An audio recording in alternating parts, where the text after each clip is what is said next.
Hi, ഞാൻ ആദിഷ്.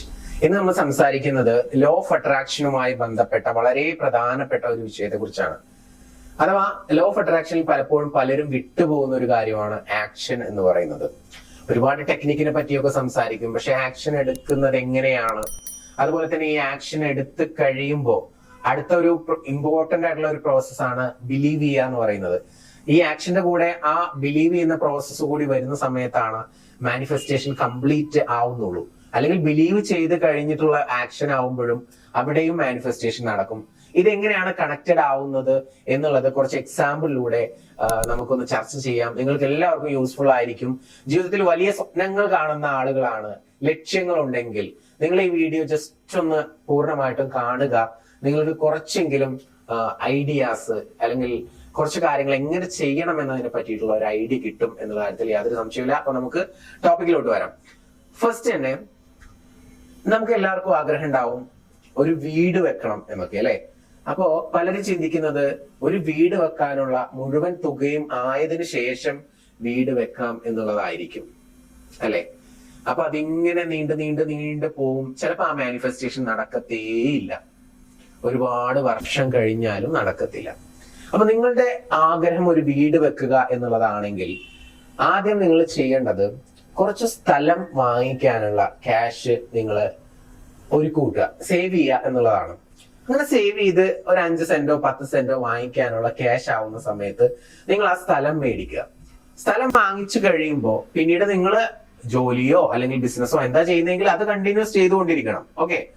പിന്നീട് അടുത്ത കുറച്ച് എമൗണ്ട്, അതിന്റെ അടുത്ത പ്രോസസ്സ് ഫൗണ്ടേഷൻ ചെയ്യാൻ വേണ്ടിയിട്ടുള്ള എമൗണ്ട് നമ്മൾ സേവ് ചെയ്യാൻ തുടങ്ങാം.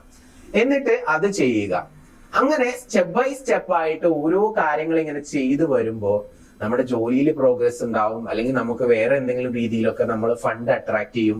അത് എന്തുകൊണ്ടാണ് ഞാൻ പറയുന്നത് എന്ന് വെച്ച് കഴിഞ്ഞാല്, നിങ്ങൾ ലോ ഓഫ് അട്രാക്ഷനിൽ വിശ്വസിക്കുന്ന ഒരു വ്യക്തിയാണെന്നുണ്ടെങ്കിൽ ഈ പ്രോസസ്സ് ഫാസ്റ്റ് ആയിട്ട് നടക്കും. കാരണം നിങ്ങൾ തറയിട്ട് കഴിയുമ്പോൾ നിങ്ങൾ തറയിട്ടു എന്നുള്ള ഒരു വിശ്വാസം നിങ്ങൾക്ക് വരും. അപ്പൊ അടുത്ത സ്റ്റെപ്പ് ചെയ്യാൻ നിങ്ങൾക്ക് കോൺഫിഡൻസ് കിട്ടും. മാത്രമല്ല നിങ്ങളുടെ തോട്ട്സിലോട്ട് കറക്റ്റ് ആയിട്ടുള്ള ഫോക്കസും അറ്റൻഷനും ഒക്കെ കിട്ടിക്കൊണ്ടേയിരിക്കും. അപ്പൊ അത് മാനിഫെസ്റ്റേഷൻ സ്പീഡപ്പ് ആയി ഇങ്ങനെ നടക്കും. ഫണ്ട് ഏതെങ്കിലുമൊക്കെ രീതിയിൽ വന്നിട്ട് നിങ്ങൾ ആ വർക്ക് പൂർത്തിയാക്കും എന്നുള്ള കാര്യത്തിൽ യാതൊരു സംശയവുമില്ല. അത്ഭുതകരമായിട്ട് വളരെ ചെറിയ വരുമാനമുള്ള ആളുകളൊക്കെ 1 വർഷം കൊണ്ടും 8 മാസം കൊണ്ടൊക്കെ വീടിന്റെ പണി പൂർത്തിയാക്കിയിട്ടുള്ള ഒരുപാട് ക്ലയൻസ് നമുക്കുണ്ട്. അതെങ്ങനെയാന്ന് വെച്ച് കഴിഞ്ഞാൽ അവർ ഈ ലോ ഓഫ് അട്രാക്ഷനിൽ ട്രസ്റ്റ് ചെയ്യുകയും സ്റ്റെപ്പ് ബൈ സ്റ്റെപ്പ് ആയിട്ടുള്ള പ്രോസസ്സിലൂടെ അത് ചെയ്തു പോകുമ്പോൾ അവർക്ക് കിട്ടുന്ന ഒരു പവർ ഉണ്ട്, മാനിഫെസ്റ്റേഷൻ പവർ. അതിനുവേണ്ട എല്ലാ കാര്യങ്ങളും ദൈവം അവർക്ക് എത്തിച്ചു കൊടുക്കും, പ്രൊവൈഡ് ചെയ്യും എന്നുള്ളതാണ്. അപ്പൊ മൊത്തം ക്യാഷ് ആയിട്ട്, അല്ലെങ്കിൽ ഒരു വീട് വെക്കാനുള്ള എന്റെ ബഡ്ജറ്റ് 1 കോടിയാണ് അല്ലെങ്കിൽ 50 ലക്ഷമാണ്, അതാവട്ടെ എന്നിട്ട് വീട് വെക്കാം എന്നുള്ള രീതിയിൽ പ്ലാൻ ചെയ്തിരിക്കേണ്ട. സ്ഥലം വാങ്ങിക്കാനുള്ള ക്യാഷ് ആയി കഴിഞ്ഞാൽ സ്ഥലം വാങ്ങിക്കാം. ലോൺ എടുത്ത് ചെയ്യണമെന്നൊന്നും ഞാൻ പറയുന്നില്ല. പക്ഷെ കയ്യിൽ ക്യാഷ് ഉള്ളതിനനുസരിച്ച് ചെറിയ ചെറിയ സ്റ്റെപ്പുകൾ വെച്ച് തുടങ്ങാം. മാനിഫെസ്റ്റേഷൻ നടക്കും, യാതൊരു സംശയവുമില്ല. അതുപോലെ തന്നെ ഇപ്പോ ആദ്യമേ വലിയ പ്രീമിയം വെഹിക്കിൾസ് ഒക്കെ ഡ്രീം ചെയ്യുന്ന ആളുകളുണ്ട്. ഞാൻ ആദ്യമേ വലിയ വണ്ടിയെ വാങ്ങത്തുള്ളൂ എന്ന് പറയുന്ന ആളുകള്. അങ്ങനെയല്ല, നമ്മുടെ കയ്യിലുള്ള തുകക്കനുസരിച്ച് നമുക്ക് ചെറിയ വാഹനം ആദ്യം വാങ്ങിക്കുക, പിന്നെ അപ്ഗ്രേഡ് ചെയ്യുക വാഹനം, പിന്നെ ക്യാഷ് വരുന്ന സമയത്ത് അപ്ഗ്രേഡ് ചെയ്യുക. നമ്മൾ നിരന്തരം ഡ്രീം ചെയ്യുകയും ആ പ്രോസസ്സിലൂടെ ഇങ്ങനെ കടന്നു പോവുകയും ചെയ്യുക. ഒരു ചെറിയ വാഹനത്തിൽ യാത്ര ചെയ്യാത്ത ഒരാള് എങ്ങനെ ഒരു ഓഡിയിലോ അല്ലെങ്കിൽ ഒരു ബെൻസിലോ അല്ലെങ്കിൽ ഒരു റേഞ്ച് റോവറിലോ ഒക്കെ യാത്ര ചെയ്യുന്നതായിട്ട് വിഷ്വൽ ചെയ്യാനായിട്ട് പറ്റും? പ്രയാസകരമായിരിക്കും. വിഷ്വൽ ചെയ്യാൻ കഴിഞ്ഞാൽ അത് ബിലീവ് ചെയ്യാൻ ബുദ്ധിമുട്ടായിരിക്കും. അപ്പോ നമ്മൾ സ്വന്തമായിട്ട് ഓടിക്കാൻ, നമ്മുടെ സ്വന്തം എന്ന് പറയുന്ന ആ ഒരു സ്വന്തമാണെന്ന് പറയുമ്പോൾ ഒരു ആ വിശ്വാസം അത് വളരെ വലുതാണ്, അല്ലെ? അപ്പൊ ചെറിയ വണ്ടിയിൽ നിന്നും പിന്നീട് അപ്ഗ്രേഡ് ചെയ്ത് വലിയ പ്രീമിയം വെഹിക്കിൾസിലോട്ട് നമുക്ക് എത്താനായിട്ട് പറ്റും എന്നാണ് പറയുന്നത്. അപ്പൊ കയ്യിൽ ഉള്ളതിനനുസരിച്ച് നമ്മുടെ ആഗ്രഹങ്ങൾ പൂർത്തീകരിച്ചു കൊണ്ടിരിക്കുക. അല്ലാതെ എന്നും ഇങ്ങനെ സേവ് ചെയ്ത് പൂർണ്ണമായിട്ടും പണമായിട്ടേ ഞാൻ ഇത് ചെയ്യൂ എന്ന് പറഞ്ഞ് ഇരിക്കാതിരിക്കുക. പിന്നെ ലോൺസ് എടുത്ത് ചെയ്യേണ്ടതൊക്കെ അത് ഓരോരുത്തരുടെ ഓപ്ഷനാണ്. കോൺഫിഡൻസ് ഉള്ളവർക്ക് അങ്ങനെ ചെയ്യാം. പക്ഷെ അതിന് ഞാൻ അത്രത്തോളം എന്ത് ചെയ്യുന്നില്ല, അങ്ങനെ ചെയ്യണം എന്നുള്ളത് ഞാൻ പറയുന്നില്ല. പക്ഷെ ഉള്ള ക്യാഷിനനുസരിച്ചിട്ട് നമ്മുടെ കൊച്ചു ആഗ്രഹങ്ങൾ നമ്മളിങ്ങനെ അത് എക്സ്പീരിയൻസ് ചെയ്ത് പോകുമ്പോൾ നമ്മുടെ ലൈഫിൽ ഭയങ്കരമായിട്ടുള്ള വ്യത്യാസങ്ങൾ ഉണ്ടായിരിക്കും എന്നുള്ളതാണ്. പലരും പറയാറുണ്ട്, എനിക്ക് ഇതുവരെയായിട്ട് എവിടെയും പോകാൻ പറ്റിയിട്ടില്ല, വലിയൊരു യാത്ര ചെയ്യാൻ പറ്റിയിട്ടില്ല, ഫ്ലൈറ്റിൽ പോകാൻ പറ്റിയിട്ടില്ല എന്നൊക്കെ പറയും. പക്ഷെ ആഗ്രഹം ഉണ്ടായിരിക്കും. അപ്പോ നിങ്ങൾ ആദ്യം ചെയ്യേണ്ടത്, ആദ്യമേ നിങ്ങൾ വലിയൊരു വിദേശ രാജ്യത്തേക്ക് പറക്കുക എന്നുള്ളതൊന്നുമല്ല. അപ്പൊ ഫ്ലൈറ്റ് യാത്രയാണ് ഡ്രീം ചെയ്യുന്നതെങ്കിൽ ആദ്യം നിങ്ങൾ എന്ത് ചെയ്യാം, ഇപ്പൊ ഇവിടുന്ന് നമ്മള് കേരളത്തിൽ നിന്ന് ബാംഗ്ലൂർ പോവാൻ ഒരു 2500 രൂപയ്ക്ക് ഫ്ലൈറ്റിന് ടിക്കറ്റ് വരത്തുള്ളൂ. അപ്പൊ നമുക്ക് ഇനിയിപ്പോ അങ്ങോട്ടും ഇങ്ങോട്ടും പോയി വരാൻ ഒരു 5000 6000 എടുക്കാനില്ലാത്ത ആളുകളാണെങ്കിൽ അങ്ങോട്ട് ഫ്ലൈറ്റിന് പോവുക, ഇങ്ങോട്ട് ബസ്സിനോ ട്രെയിനിനോ പോരുക. എന്നാലും ചെലവ് കുറവാണ്. അങ്ങനെ നിങ്ങൾ അത് എക്സ്പീരിയൻസ് ചെയ്യുക. അപ്പൊ ഒരു തവണ ഫ്ലൈറ്റിൽ ഇങ്ങനെ പോകുന്നത് നിങ്ങൾ എക്സ്പീരിയൻസ് ചെയ്യുകയും ഫീൽ ചെയ്യുകയും ചെയ്യുമ്പോൾ നിങ്ങൾക്ക് ആ ഒരു ബിലീവ്നെസ് വരും. പിന്നെ അടുത്തൊരു സ്റ്റെപ്പ്, അതിന്റെ കുറച്ച് മുകളിലുള്ളത് നിങ്ങൾ ഡ്രീം ചെയ്യുക. അത് ഡ്രീം ചെയ്യുമ്പോൾ പെട്ടെന്ന് അത് മാനിഫെസ്റ്റ് ആവും.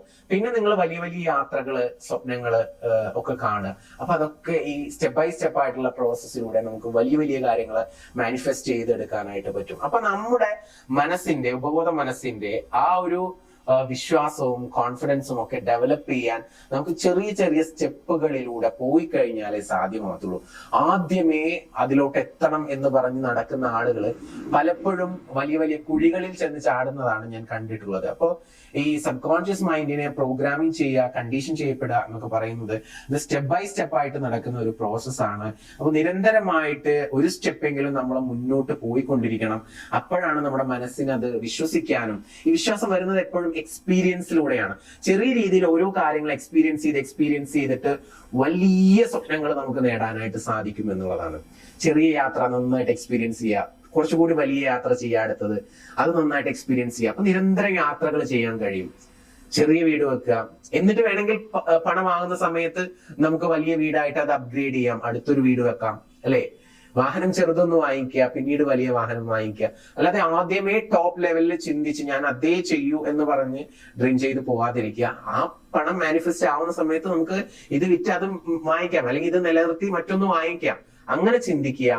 സോ ആക്ഷൻ, നിരന്തരമായിട്ടുള്ള ആക്ഷനിലൂടെയാണ് നമുക്ക് ചെറിയ ചെറിയ കാര്യങ്ങൾ എക്സ്പീരിയൻസ് ചെയ്യാനും, ആ എക്സ്പീരിയൻസിലൂടെയാണ് നമ്മുടെ ഉപബോധ മനസ്സിനെ പറഞ്ഞു വിശ്വസിപ്പിക്കാൻ സാധിക്കത്തുള്ളൂ എന്നുള്ള ഒരു സത്യമാണ് ഞാൻ ഇവിടെ പറയാൻ പോകുന്നത്. അല്ലാതെ നമുക്ക് അഫർമേഷൻ ചെയ്തിട്ടൊക്കെ നമുക്ക് വിശ്വസിപ്പിക്കാം. പക്ഷെ അതിനേക്കാളൊക്കെ ഏറ്റവും ഈസിയസ്റ്റ് മെത്തേഡ് ഇങ്ങനെയാണ്. ഇങ്ങനെ നിങ്ങളൊന്ന് ചെയ്തു നോക്കിയാൽ നിങ്ങളുടെ ലൈഫിൽ വളരെ അത്ഭുതങ്ങൾ സംഭവിക്കുന്നതായിട്ട് കാണാനായിട്ട് സാധിക്കും. അപ്പൊ നിങ്ങളുടെ ലക്ഷ്യം വീടാണെങ്കിലും കാറാണെങ്കിലും മനോഹരമായിട്ടുള്ള യാത്രകളാണെങ്കിലും അതുപോലെ തന്നെ സക്സസ്ഫുൾ ആയിട്ടുള്ള റിലേഷൻഷിപ്പ് ആണെങ്കിലും ഒക്കെ, റിലേഷൻഷിപ്പിന്റെ കാര്യത്തിൽ ഞാൻ ഓരോരോ ആളുകളെ ടെസ്റ്റ് ചെയ്ത് നോക്കണം അങ്ങനെയല്ല പറയുന്നത്. റിലേഷൻഷിപ്പിന്റെ കാര്യത്തിൽ നമുക്ക് വ്യക്തമായിട്ടുള്ള ഒരു ആഗ്രഹം ഉണ്ടായിരിക്കണം. എങ്ങനെയുള്ള ആളായിരിക്കണം, എന്തൊക്കെ ക്യാരക്ടേഴ്സ് ആയിരിക്കണം ഉണ്ടായിരിക്കേണ്ടത്, അതൊക്കെ വളരെ ക്ലാരിറ്റിയോട് കൂടിയിട്ട് മനസ്സിൽ കാണാനും കൃത്യതയോട് കൂടിയിട്ട് കറക്റ്റ് ഒരു ഫോക്കസ് ഉണ്ടെങ്കിൽ അത്തരത്തിലുള്ള ആളെ തന്നെ നമുക്ക് ലൈഫ് പാർട്ട്ണറായിട്ട് അട്രാക്ട് ചെയ്യാനും ലൈഫ് ഹാപ്പി ആയിട്ട് മുന്നോട്ട് കൊണ്ടുപോകാനും ഒക്കെ സാധിക്കും. അപ്പൊ ലോ ഓഫ് അട്രാക്ഷൻ എന്ന് പറയുന്നത് ഒരു വാസ്റ്റ് സബ്ജക്റ്റ് ആണ്. അതിനെക്കുറിച്ച് ഡീറ്റെയിൽഡ് ആയിട്ട് പഠിക്കാൻ നിങ്ങൾ ആഗ്രഹിക്കുന്നുണ്ടെങ്കിൽ നമുക്ക് 21 ദിവസത്തെ കോഴ്സ് ഉണ്ട്. അത് കഴിഞ്ഞ് അഡ്വാൻസ്ഡ് കോഴ്സ് ഉണ്ട്. അപ്പൊ നിങ്ങൾക്ക് എല്ലാം പ്രാക്ടിക്കൽ ഓറിയന്റഡ് ആയിട്ടുള്ള സ്റ്റെപ്പുകളും ടെക്നിക്കുകളും ഒക്കെയാണ് നമ്മൾ പ്രൊവൈഡ് ചെയ്യുന്നത്. താല്പര്യമുണ്ടെങ്കിൽ അതിലോട്ട് വരാം, ജോയിൻ ചെയ്യാം. നിങ്ങളുടെ ലൈഫിൽ വളരെ അത്ഭുതങ്ങൾ സംഭവിക്കും എന്നുള്ള കാര്യത്തിൽ യാതൊരു സംശയവുമില്ല. ഇപ്പോ ഈയിടെയായിട്ട് ഞാനൊരു ഇത് കണ്ടു. ലൈഫിൽ വളരെ സക്സസ്ഫുൾ ആയിട്ടുള്ള ആളുകളൊക്കെ ഇത്തരത്തിലുള്ള സീക്രട്ടുകൾ മനസ്സിലാക്കുകയും അത് ജീവിതത്തിൽ അപ്ലൈ ചെയ്യുകയും ചെയ്യുന്ന ആളുകളാണെന്നുള്ളത്. അപ്പോൾ ഈ ഒരു സീക്രട്സ് എന്റെ വ്യൂവേഴ്സിലോട്ട് എത്തണം എന്ന് ഞാൻ ആഗ്രഹിക്കുന്നത് കൊണ്ട് പറയാം. നിങ്ങൾ കോഴ്സ് എടുക്കണം, അല്ലെങ്കിൽ അത് ചെയ്യണം, ഇത് ചെയ്യണം എന്നൊന്നും ഞാൻ പറയുന്നില്ല. നിങ്ങൾക്ക് താല്പര്യം ഉണ്ടെങ്കിൽ ദ സീക്രട്ട് എന്ന് പറഞ്ഞ പുസ്തകമുണ്ട്. അത് വാങ്ങിക്കാൻ ക്യാഷ് ഇല്ല എന്നുണ്ടെങ്കിൽ അതിന് PDF അവൈലബിൾ ആണ്. വേണമെന്നുണ്ടെങ്കിൽ ഞാൻ അയച്ചു തരാം. മുകളിൽ നമ്പർ കൊടുത്തിട്ടുണ്ട്. ആ നമ്പറിലോട്ട് ജസ്റ്റ് ഒരു മെസ്സേജ് അയച്ചാൽ മതി. പിന്നെ അതുപോലെ തന്നെ സീക്രട്ട്, ഉപബോധ മനസ്സിന്റെ ശക്തി, അതുപോലെ തന്നെ സീക്രട്ട് എന്റെ തന്നെ ഡിഫറെന്റ് വേരിയേഷൻസ് ഉണ്ട്. ഹീറോ എന്ന് പറഞ്ഞ പുസ്തകമുണ്ട്, മാജിക് എന്ന് പറഞ്ഞ പുസ്തകമുണ്ട്. ഇതിന്റെയൊക്കെ മലയാളം അവൈലബിൾ ആണ്. ദ ഗ്രേറ്റസ്റ്റ് സീക്രട്ട് എന്ന് പറഞ്ഞിട്ടുള്ള പുസ്തകമുണ്ട്. ജെഫ് കെല്ലറുടെ ആറ്റിറ്റ്യൂഡ് ഈസ് എവറിത്തിങ് എന്ന് പറയുന്ന പുസ്തകത്തിലും ഇതിനെ കുറിച്ച് പല ഭാഗങ്ങളിലായിട്ട് പരാമർശിക്കുന്നുണ്ട്. അപ്പൊ ഇങ്ങനെ ധാരാളം പുസ്തകങ്ങളുണ്ട്. ഈ പുസ്തകങ്ങളൊക്കെ വായിക്കുക, അറിവ് നേടുക, ജീവിതത്തിൽ അപ്ലൈ ചെയ്യുക. തീർച്ചയായിട്ടും നിങ്ങൾക്ക് എല്ലാവർക്കും ലോ ഓഫ് അട്രാക്ഷനെ കുറിച്ച് കൂടുതലായിട്ട് പഠിക്കാനും മനസ്സിലാക്കാനുമുള്ള ഭാഗ്യം ഉണ്ടാവട്ടെ എന്ന് ഞാൻ ആശംസിക്കുകയാണ്. കാരണം അതിലോട്ട് എത്തിയ ആളുകളുടെയൊക്കെ ജീവിതം വളരെ മനോഹരമായി തീർന്നിട്ടുണ്ട്. അറിയുകയോ അറിഞ്ഞിട്ട് കാര്യമില്ല. ഇത് നിങ്ങൾക്ക് കിട്ടി, നിങ്ങൾ വായിച്ചിട്ടും കാര്യമില്ല. പക്ഷെ അതിൽ പറയുന്ന കാര്യങ്ങൾ വ്യക്തമായി മനസ്സിലാക്കാനും ജീവിതത്തിൽ അപ്ലൈ ചെയ്യാനും സാധിച്ചു കഴിഞ്ഞാൽ നിങ്ങളുടെ ലൈഫ് മനോഹരമാകും എന്നുള്ള കാര്യത്തിൽ യാതൊരു സംശയവുമില്ല. സോ ഇന്ന് തന്നെ വായിക്കുക, ജീവിതത്തിൽ അപ്ലൈ ചെയ്യുക. വലിയൊരു ജീവിത വിജയം എല്ലാവർക്കും ഉണ്ടാവട്ടെ എന്ന് ആശംസിച്ചുകൊണ്ട് പ്രാർത്ഥിച്ചുകൊണ്ട് ഇന്നത്തെ വീഡിയോ ഞാൻ ഇവിടെ അവസാനിപ്പിക്കുകയാണ്. അപ്പൊ ഞാൻ പറഞ്ഞു വന്നത് ഇത്രയായിരുന്നു.